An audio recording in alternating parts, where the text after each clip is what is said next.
এমা তার অসুস্থ ছেলেকে যত্ন করে দেখাশোনা করছে। হঠাৎ সে অবাক হয়ে যায়, কারণ তার ছেলের মাথায় অদ্ভুত নেকড়ের মতো কান গজাতে শুরু করে। কোনো ওষুধই কাজ করছে না, আর সে কিছুই বুঝতে পারছে না কি হচ্ছে। ঠিক তখনই একজন লোক এসে জিজ্ঞেস করে, সে কি এমা? এমা অবাক হয়ে তাকে প্রশ্ন করে। তখন লোকটি বলে, তার ডান স্তনে একটা লাল জন্মদাগ আছে। এমা চমকে যায়, সে কিভাবে জানে? লোকটি জানায়, 5 বছর আগে সেই ছিল যে এমার সাথে রাত কাটিয়েছিল।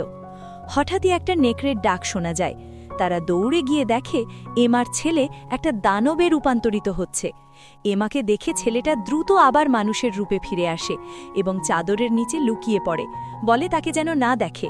এমা শান্তভাবে বলে সে ইতিমধ্যেই তার কান দেখেছে এবং ওগুলো তার কাছে খুবই মিষ্টি লাগে। লোকটি বলে, যদি সে ওই নেকড়ের ডাক না শুনত তাহলে সে কখনোই জানত না যে তার একটা ছেলে আছে। এমা জিজ্ঞেস করে, তারা কি নেকড়ে মানুষ, ওয়্যারওয়ুলফ? সে জানতে চায় এমা ভয় পাচ্ছে কিনা, কিন্তু এমা বলে তার ছেলেটা সুস্থ হয়ে উঠলেই সে আর কিছু নিয়ে ভাববে না। ম্যাক্স ব্যাখ্যা করে, তাদের ছেলে অর্ধেক মানুষ অর্ধেক ওয়্যারওয়ুলফ, তাই সাধারণ ওষুধে কাজ হবে না। সে তাদের নিজের গোষ্ঠীর এলাকায় নিয়ে যায়। সেখানে এমা চারপাশের অদ্ভুত চোখগুলো দেখে ভয় পেয়ে ছেলেটাকে আরও কাছে টেনে নেয়।